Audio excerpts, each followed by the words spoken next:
Okay, so we are going to be starting some of our seeds in just a moment. And before I get started doing that, I'm just going to go over some of the basic things that I have. So I've got some pots and their holders.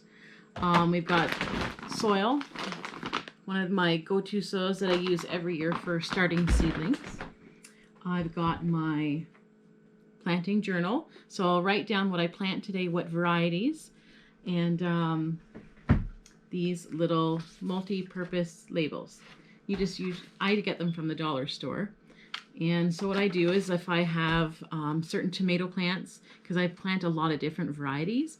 So if I say I'm going to grow the black krim, I'll put black krim tomato and I'll stick it on here. That way I know what variety it is that I planted in this pot and so on. So it's an easy way to keep track of what you planted. Now, usually I don't start my seeds until about a week and a half to 2 weeks from now. But this year I have a greenhouse, so I'm really excited because I'm going to be able to plant in it a little bit earlier than what I normally plant in my regular garden. So I don't know if you have seen our greenhouse or not. We actually put it up last year. And if you haven't seen it, there's actually a video on YouTube down at Me and You Acres. They came over and they were helping us. They recorded us just putting in the wiggle wire and track. We already had the frame kind of up, but you can see our greenhouse there and kind of what we did and how it's laid out. So if you just want to see that, you can click down on the description below. We'll have the link there for you.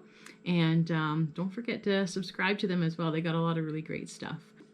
So I'm just going to start out by planting a few different tomato varieties, just a couple to put in the greenhouse, a few peppers, some salad things, just so we can have a nice fresh salad a little bit earlier this year. So a few lettuces, maybe a bit of kale and chard, things that grow quite well outside at this kind of temperature.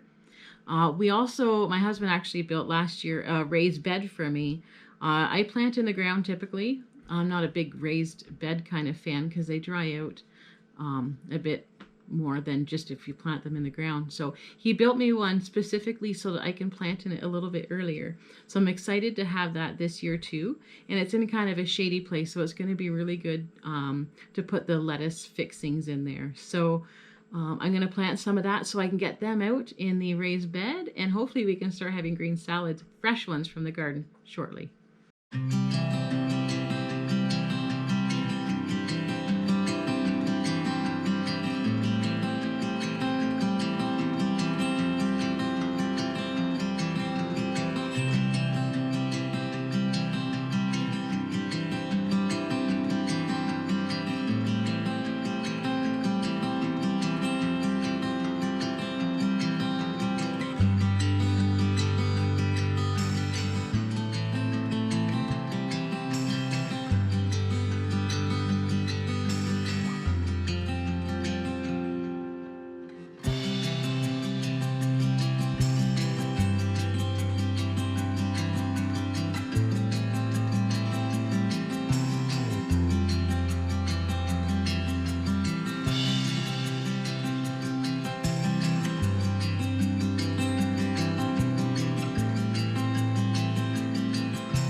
Okay, so I'm just going to do a quick little update on my seeds that I planted 5 days ago.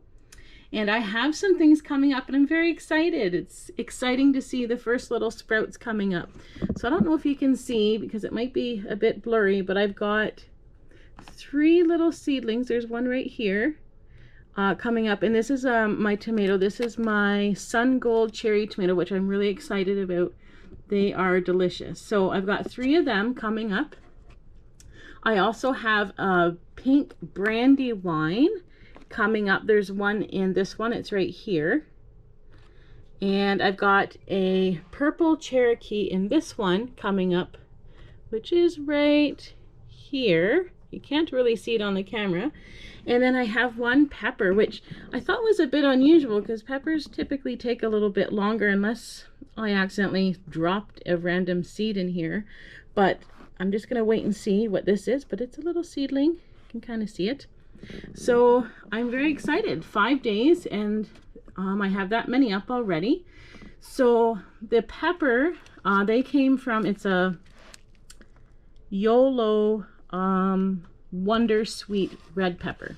And that came from M.I. Gardner. So did the Brandywine pink, and the purple Cherokee also came from M.I. Gardner. And this one here, the Sun Gold cherry tomato, that come from West Coast Seeds. So I'm very excited. So hopefully we'll get some more popping up in the next few days, and I'll let you know how it goes.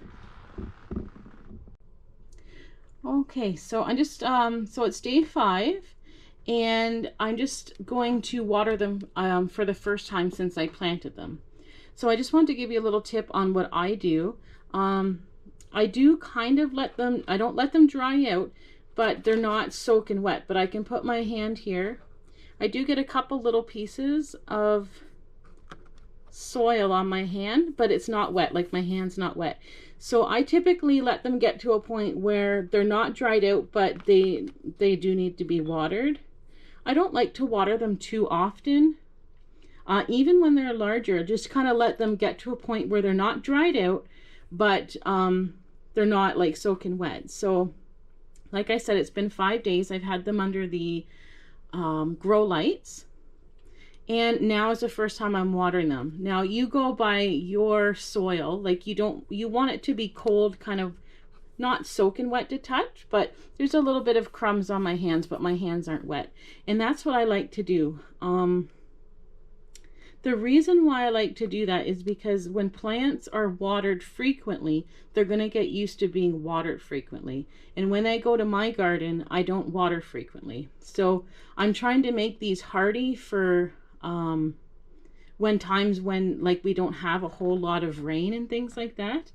And your plants will get used to that. And I want a strong root, and I'm going to make them search deep for water. So that's my purpose, and it works well for me. It's just a little tip that I have that I wanted to share with you. So if you enjoyed this video and are looking for updates on how my seedlings are doing and how they grow, please stay tuned. Don't forget to hit the subscribe button and the bell icon so that you don't miss out.